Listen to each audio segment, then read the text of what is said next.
This is episode number 2, hosted by Keishia Deverney. Today's topic is going to be the sky is the limit for new and emerging businesses in 2022. I thought this was a very good topic to present to you. I became an entrepreneur in 2019. It was a lot of information that I didn't know, and there's a lot of information that I'm still learning. And we're talking with new business owners in the community. It's a lot of information that is needed to grow and be sustainable in 2022. It's a lot of resources and information that's out in the community, and I'm finding that there's just a lot of disparity because of lack of knowledge and lack of awareness. Our guest speaker today is Lori Jackson. Lori is a native of New Orleans, born and raised. She's a graduate from the University of New Orleans with a bachelor's in business management and a master's in business administration. Lori is currently the director of the Women's Resource Center of the Urban League of Louisiana, and she's also the founder of MSC Financial Management. Welcome, Lori. Thank you. I'm happy to be here. Lori, can you give us some information about the Urban League and how the Urban League can actually help small businesses get the information and the resources that they need to grow their business and to sustain in this new economy that we're having? Yes. So one of the perks of being the director of the Women's Business Resource Center at Urban League is being able to help entrepreneurs, whether they are starting a business or they are growing a business. And one of the biggest resources that we have is our business advisors. And so these are people that, in a similar sentence, we are coaches, right? So if you're familiar with a coach, right? A coach might make you do some things you don't like, but a coach is going to help you and grow you and push you to whatever goals it is that you have to help you achieve that. So at the Women's Business Resource Center, you have the option of being able to work with a business advisor one-on-one to reach your personal goals. In addition to that, we have other programs like our Startup Louisiana program and our Scale Up Louisiana program, which will be rolling out in a couple of months. So if you're interested, you can sign up for our newsletters on our website. But we have these programs coming up where you can meet with professionals across the industries to help you with more specific things like marketing, human resources, your finances, which is always a big issue for most people, right? Right. And then in addition to that, we can use our name and our connection to be able to help you grow your business to the next level. Good, great. You hear that, people? So contact the Urban League of Louisiana. Lori Jackson is the director, and she's out there, her and her team is out there willing to help. Lori, the country right now is experiencing what is being called the Great Resignations. The millions of people are leaving their jobs to do other things like be at home with their families or starting a business. With the new influx of new business owners, what advice would you give them on how to prepare their finances for starting a business? So you have two types of people that start businesses, right? You have people that just get tired of the workforce, which like a lot of people just did, and like I'm just jumping in head first. The problem with that method is the fact that they're not financially prepared, right? Then you have a second type of people that sit and they wait and they actually plan it out. Now, I was a head first person, so I can't talk about nobody that's head first because that was definitely me. But I'm a fighter as well, so that was why. But for those people who want to be in the middle, the biggest thing that you have to understand is what does it take to start your business and what does it take to sustain your business, right? And so you don't get into business just to go work for Uber and Lyft and drive and do all of these extra side jobs. You're getting into business because you want your business to support you. So I typically tell people to look at 3 different areas of their finances first to be able to say, this is what I need to do to move forward. Number 1, your business should be able to support you as an entrepreneur. When I say support you, that supports your bills, support your livelihood, your life, your household, how you present yourself whatever your lifestyle is. Have it to be able to support your self-care as well. Something a lot of people forget. You have to take care of yourself, right? So the first part is personal. The second part is understanding what type of expenses your business is going to have. So if your business never makes a sale, never has a client, what expenses would you still need to take care of? Once you know those two things, then you can say, okay, I'm ready to move forward. So it's actually easier for people who are in the service-based industry where I'm talking to you to jump into a business head first, because there's not a lot of overhead versus the process for someone who is a product based. So now you have to think about inventory. You have to think about, am I going to do pre-sales and collect money up front and be able to use that to front and to grow the business, right? Versus purchasing thousands of dollars of inventory and then not actually combing through your model and actually being able to get rid of that inventory, right? So you have to think about your approaches as you are saying, this is what I want to do to make sure you can actually sustain it for at least 6 months. If you can support it for 6 months, then that's your kick it off the ground time. I'm not saying that's success time. That's two different things. That is kicking it off the ground time. It's a good point that you made, because I'm in a product business where I have to worry about inventory. I have to worry about distribution. Exactly. So it's been difficult. I mean, when I got into this business, I already had a career. Mm-hmm. So it really wasn't that difficult, because I don't depend upon the business right now to sustain my lifestyle and my income. But for someone else who's actually just starting and that's all they have, it can be difficult. Exactly. And I want to interject also about with a business, you have to be consistent. Yes. You have to be consistent with what you're doing. You can't just put it down today, pick it up tomorrow. Put it down today, pick it up tomorrow. Yes, because your reputation is everything. Your name is everything. And if you are doing something or you're selling something, the whole point of it is to stand out from everybody else. So one of the hardest things that occurred for a lot of entrepreneurs when the pandemic happened was everybody had to flood the internet. So where you might have had a storefront that made you stand out, now you're fighting thousands of people online. Where I can go and find somebody in Ohio or Michigan or somewhere like that that's selling the same thing that you were selling to me locally, but now I just found it cheaper, right? So your brand is everything, because even if I have to pay more, I'm still going to come to you because of your brand, because of how you've positioned yourself. But if you're going to pop back in and out of my life every couple of months, then I'm going to go to the person. At that point, it becomes a price issue for me now rather than a loyalty issue. So that's the reason why you want to stay consistent, because you will get that loyal following. Exactly. Consistency, people. Consistency. Yes. And you kind of covered this next question, like what are the biggest mistakes new business owners make when starting a business? So you kind of covered that a little bit. You want to add something else to it? Number one is, I would say one of the biggest mistakes is not actually collecting money correctly. And so especially if you are doing products, right? So when you register your business with the Secretary of State and you do all of these filings, then there's something called sales tax that you have to pay.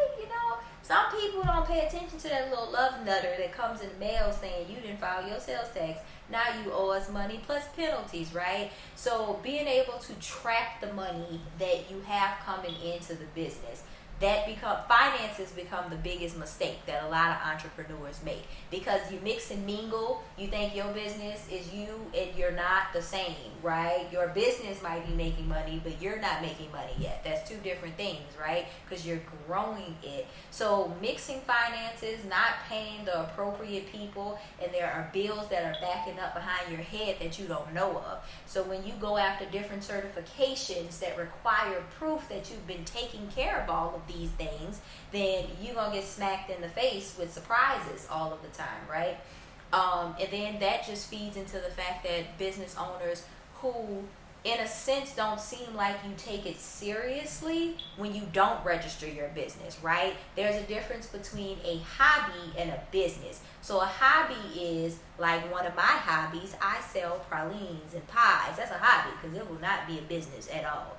But my real business is registered, is traceable, is trackable. Because if I want to grow this and I want to expand it, everybody's going to look for a track record.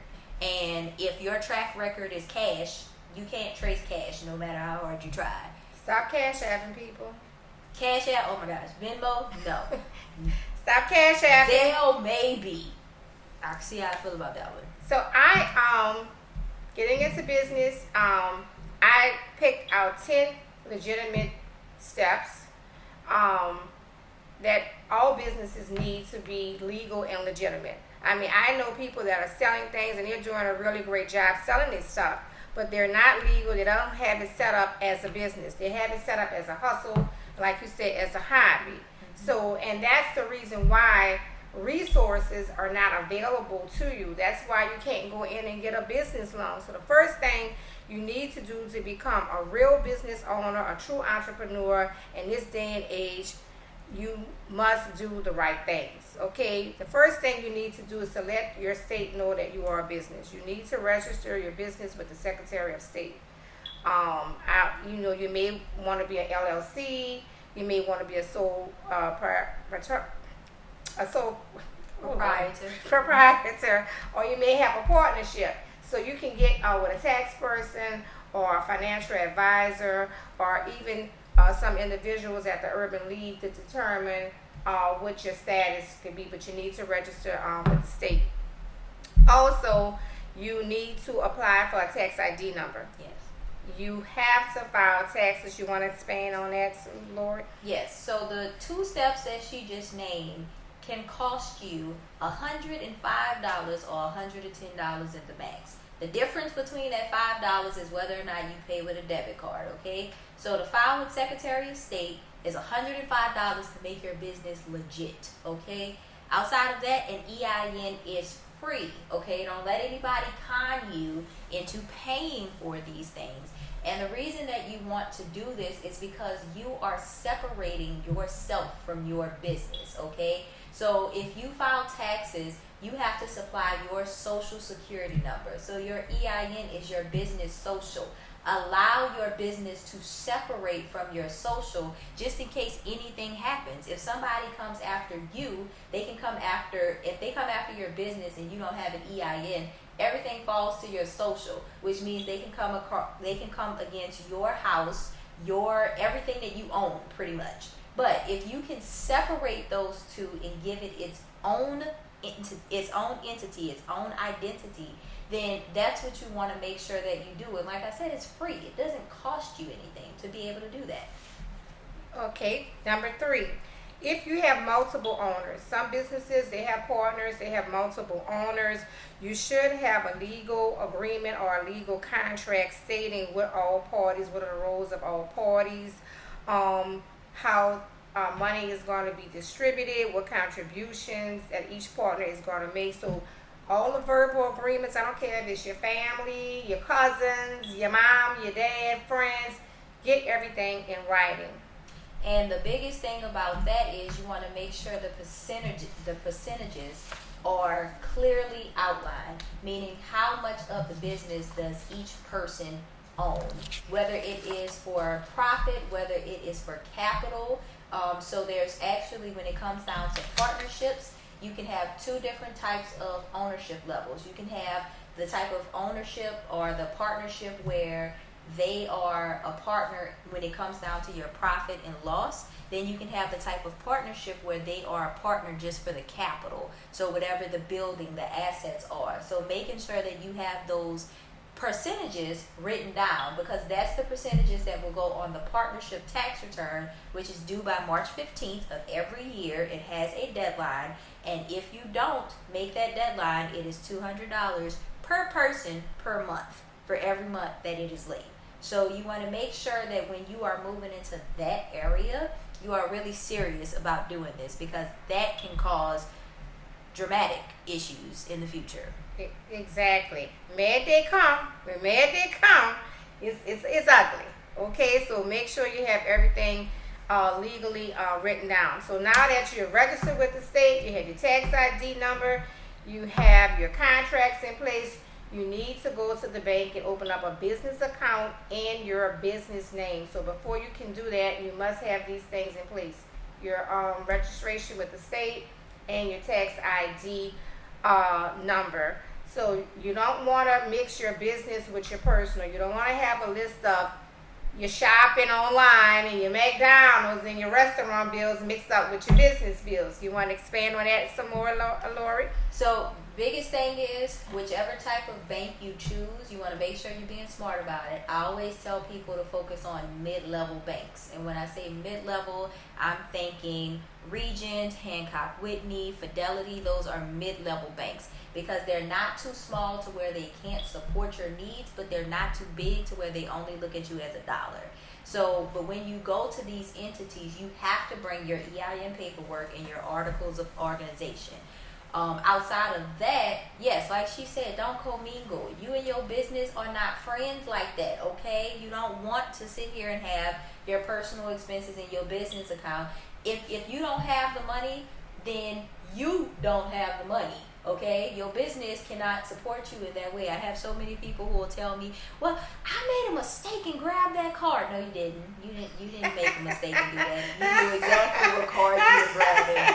So you want to make sure, and the reason for that is if you ever plan on becoming bankable, then all you're doing is basically robbing your bank account, your business, because you're saying, I'm spending this money, I'm spending this money, I'm spending this money. All the bank is concerned with is how much money you made. At the bottom line, how much money did you keep in your business? So you want to make sure that you are aware of those type of things. Correct.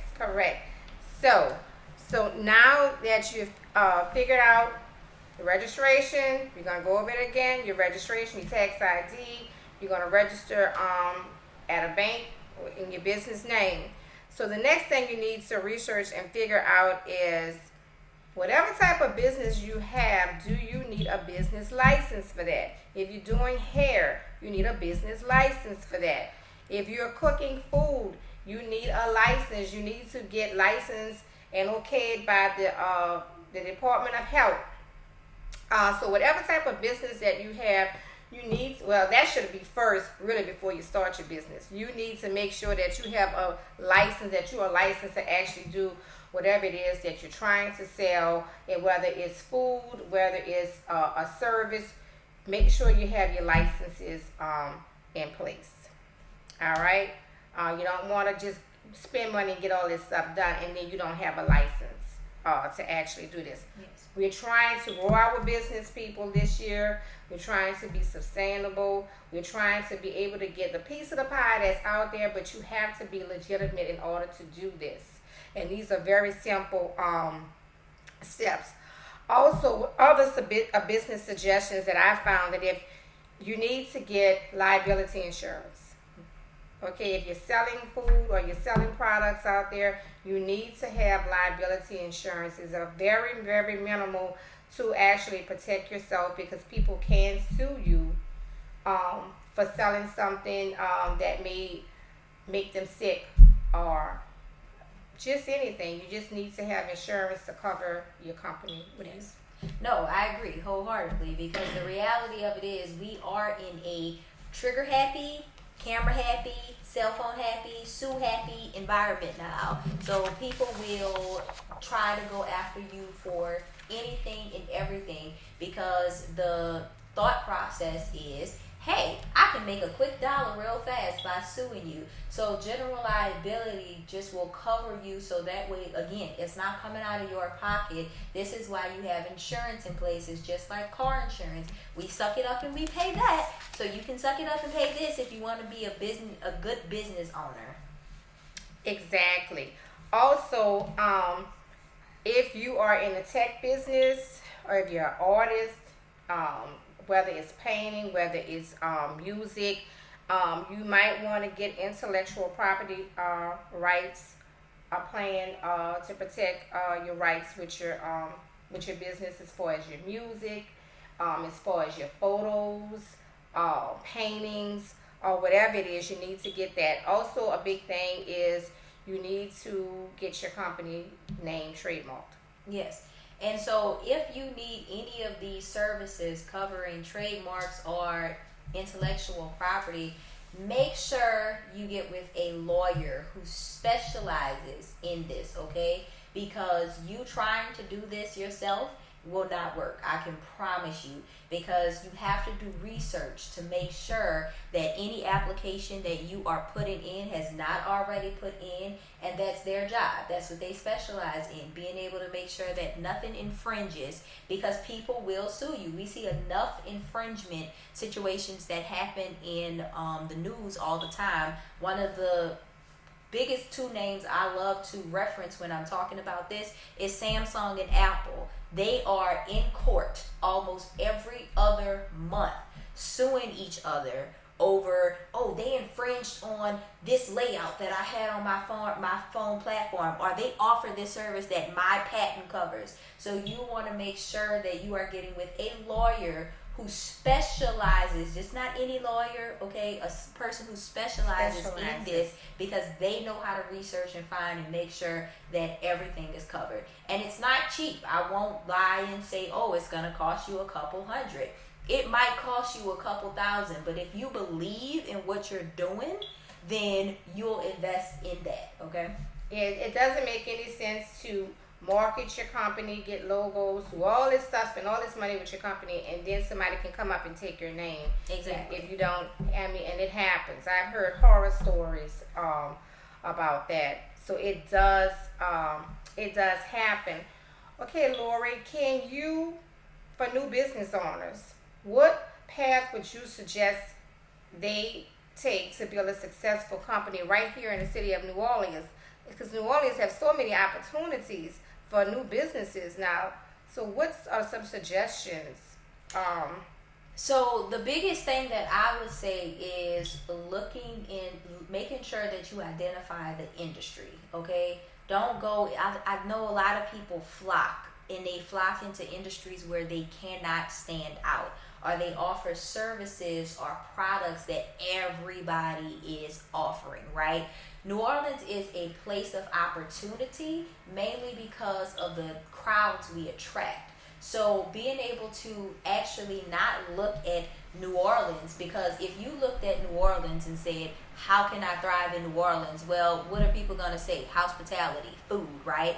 There are over 4,000 restaurants in New Orleans, and I'm not talking Metairie, I'm not talking the West Bank, I am talking New Orleans alone. So you don't want to get into an area where there is such heavy competition. But what you can do is focus on the people that are coming in. So you have entities that actually track all of our tourists that's coming in. What are they flocking to? What are they looking for? And then being able to say, okay, let me build my brand around that. Let me make sure I craft something that I can take advantage of some of these tourist dollars that's coming in as well, because I can offer something that they all are looking for. So I encourage everybody to do something that makes you stand out, because you have to be able to be different from the other people, right? So you want to make sure that you're standing out. Another way that you can stand out, don't have a business that's only on Instagram and a business that's only on social media, because if you can't find the person's website, I don't think you legit no more. I'm a little scared about what's going on. So if you really believe in your business, that's one of the things I tell people again. Invest in your domain, because you need to go find it. You need to have it. You need to establish it. Your social media needs to tie people back to your identity. Have a way for people to be able to come to your website. That way you can actually do real tracking, real tracing, to be able to see, okay, what are people, if you offer products, what are people clicking on? Let me figure out, well, why is it not moving to a buying phase? So it gives you a lot more freedom to determine how your business should be moving and shifting. Yes, that's very important to actually have a website. I mean, because one of the first things when you're telling someone about your business, oh, do you have a website? You have a website I can go on. So, investing in a website is very important. And I was just so amazed and so excited when I started selling the drinks on the website. I mean, people from California, Indianapolis, all over, was buying the drinks. So people do check your website out. Exactly. They do. And you never know who's going to find you either. Because opening your mind, New Orleans might be a starting spot for you, but you are open to the world.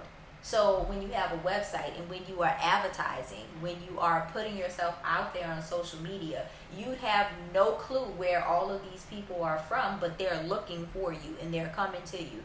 I have clients in New York, in California, like all across in different states around the United States. And it's not because I go to those places, okay? It's because people find you and word gets out, and that's the brand you want to build. Exactly. And I'm a living proof, because I was like, wow, how did they find out about Element, way in Florida? How did they find out about Element, like you say, in New York? So yes, I do get a lot of customers from all over the United States buying Element. So get that website, y'all. And to wrap this up, Laura, you work with women business owners. What characteristics do you find that most successful business women have? Most successful women business owners are resilient. They are going to keep fighting. The reality of it is, as women, and I'm not saying men don't have this trait, I'm not going there, but women go through a lot. And except the biggest thing is we keep pushing forward because we're not thinking about ourselves. We're thinking about our families. We're thinking about our friends. We're thinking about the other person, the person on the other side. And so for women entrepreneurs, one of the biggest things that we have going for us is our spirit to keep pushing. One of the biggest things we can make for ourselves is to do it together, because we have a habit of looking at each other as competition, and we are not in competition. Trust me, there is enough pie for everybody, believe you me. But when we don't come together as a community and strengthen each other and push each other forward and encourage each other, that's how we start tearing each other down. Exactly. And we're not supporting each other. We're not growing each other. We're not telling each other things in sisterly love. So we have to learn that our biggest trait of resiliency is also based in community. And that's how we'll keep moving forward.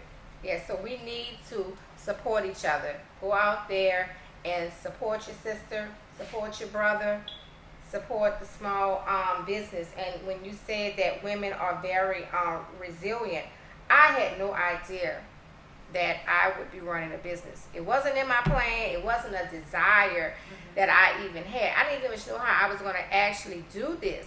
But to keep my son's spirit alive here, I just jumped in and I did what I had to do. So it's learnable. You can do this. If I can do it, losing a son, you can actually do this. And then look, I've started another venture, podcast, because I'm finding I like to talk. I like to talk in front of the cameras. But I like to talk, but I want to be informative. So anything that I learned that I can share with the community, that's what I want to actually do. So Lori and I, we've talked a lot. So it's time to try some Element, Lori. Are you familiar with the Element products? I am somewhat familiar. Well, Element, Devin started this business in 2016, and David and I are carrying it on in his absence. Okay. The lemonade was started right here in my kitchen. Okay. 3 flavors: the pineapple, the strawberry, and the tropical fruit. The pineapple was the original flavor, and he added 2 additional flavors on. So currently, right now, Element is in all the Rouses, the Conseco's, the Bromards, Lil Dizzy's restaurant, Morrow's restaurant, the convenience stores. So we're saturating New Orleans, y'all, and I want to thank everybody for their support. So Lori, let's drink up. Let's have a drink of Element. Alrighty, I'm gonna try the original. So she's gonna try the original, and I'm gonna do the tropical. I hope this information was very informative to everyone. And like I said, you can call the Urban League to get signed up for a counselor. Don't say if you need the information. We need the information. Yeah, Yes. There's always something that you don't know. We don't know everything. So if you are interested in joining Urban League and being able to get with the business advisor, you can actually email us at wbrc@urbanleaguela.org. Okay, so get out there, get that business legitimate so you can get the funding and the resources and the information that you need, and your business can actually grow. Okay. Like this, y'all. Okay. Great. Real good. Yes, ma'am. Really, really good.